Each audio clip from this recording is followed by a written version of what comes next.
Good morning, class. Morning, ma'am. So, let us begin as pray. In the name of the Father, the Son, the Holy Spirit. Amen. Lord, thank you for granting us this opportunity to come together. I pray today that you are grant to increase our knowledge and understanding, for guidance and instruction. Bless this session, the participant, in Jesus' name. In the name of the Father, the Son, the Holy Spirit. Amen. Motivation for activity. To generate news idea, everything effort, and improve goal in English using part of speech. The importance using of the part of speech is English grammar to structure the sentence. We have a short discussion about the 8 parts of speech.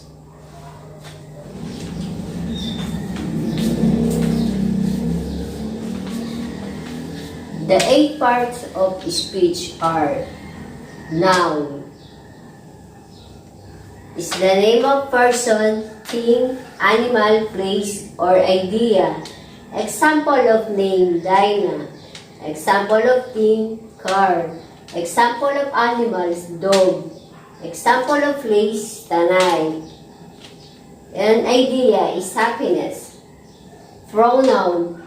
These are the words that replace noun in a sentence. Example, I, we, you, he, and she. Verb. A verb express action being in a sentences. Example, walk, dance, sing, jump. Adjective. An adjective modifies or describes a noun or a pronoun. Example, fantastic, perfect, charming. Adverb. An adverb modifies or describes a noun or pronoun. Example, today, daily, yesterday, slowly. Preposition is a word of place before a noun or pronoun to form a phrase modifying another word in the sentence. Example, in, on, at, of, and to. Conjunction joins words, phrase, or clauses. Connecting words. Example, as, and, but, even, because, if. Interjection. An interjection is a word used to express emotion. Example, wow, ouch, oh, really. The 8 parts of speech. The 8 parts of speech using in the sentences. Noun. Using in the sentences. Name, place, animal, things, idea. Here are some examples. Kendra is a good girl. Kendra is example of name. I lives in Tanay Rizal. Tanay Rizal is example of place. The dog is brave. Dog is example of animal.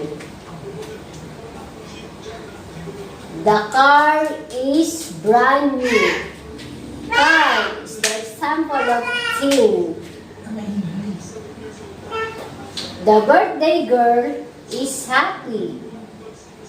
Happy, example of idea.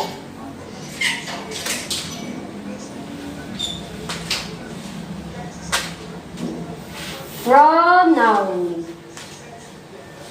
Mara is Filipina. She is beautiful. Mara is noun. She is pronoun. She is girl, so she is replaced to Mara. She is pronoun.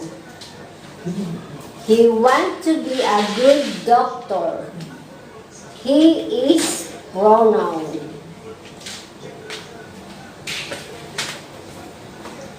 Verb. Julia danced to the tune of Dancing Queen.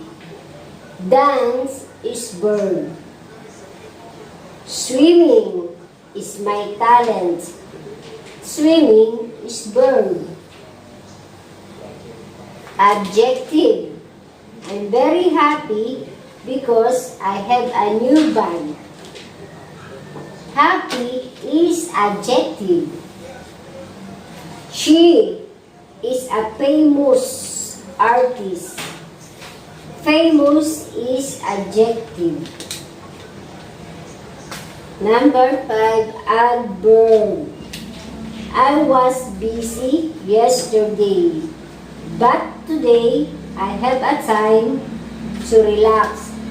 Yesterday, today are adverb example. Preposition. You can watch TV after you eat. It is preposition. My home between marketplace and church between is preposition. Conjunction. Bread and water. And is the example of conjunction. Mary is good in writing, but in reading is not fluently. But example of conjunction. Interjection. Yeah, that's a great idea. Yeah, is interjection. Oh, very nice outfit. Sample of interjection is The 8 parts of speech, the definition and examples are here. Mr. Cipriano, can you review the topic of discussion about the 8 parts of speech? And I give you an oral quiz and give the example from the noun out to the last part. You give an example, your own idea example. All parts of speech. Noun. Jack is a good boy. Jack is a noun. Proper noun. He is playing basketball. He is proper noun, verb. I'm jogging 30 minutes every day. Jogging is verb. Adjective. My sister is charming. Charming is adjective. Adverb. Jack is absent today. Today is adverb. Preposition. Every morning I take the tricycle to campus. To is preposition. Conjunction. I like food and beverages. And is conjunction. Interdiction. Wow, what a beautiful place. Wow is interjection. Thank you, Mr. Cipriano, for the good answer and give an example to our topic of 8 parts of speech. So be ready for the oral quiz. Okay, ready for quiz 1 to 10. Oral quiz. Number 1. Blank is the name of person, thing, place, or idea.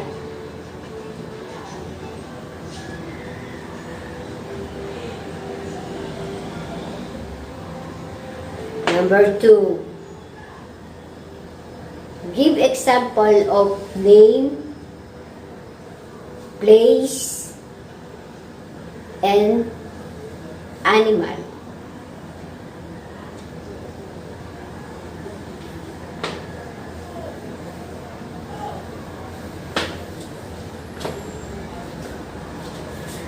Number 3. An adjective modifies or describe a noun or pronoun. Give example.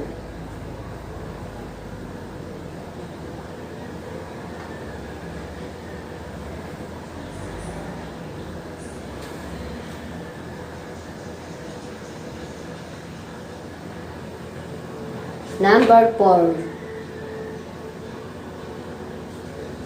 Express action being in a sentence, like walk, dance, sing, and jump.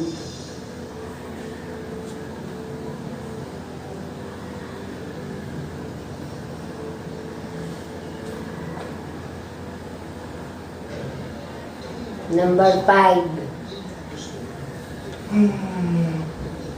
Modifies or describes a noun or pronoun.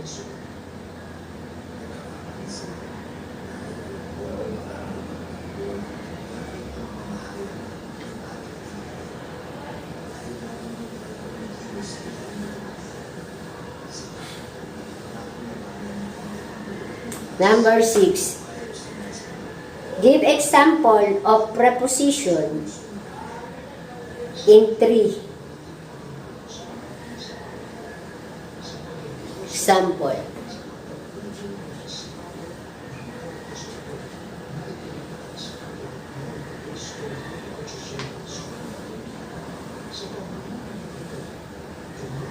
Number 7.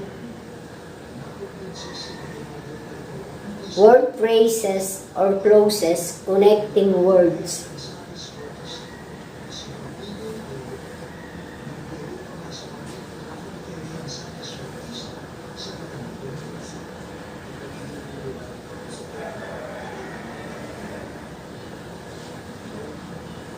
Number 8.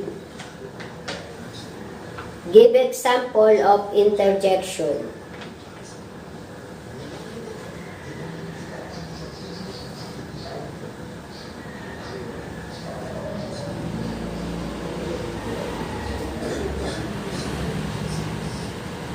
Number 9. Give example of conjunction.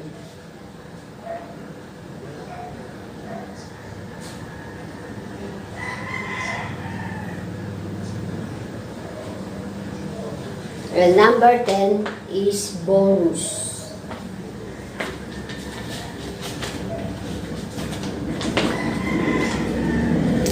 Okay. Mr. Cipriano, show your notebook and tell your answer about my question. This is my answer. Noun, number 1. Number 2.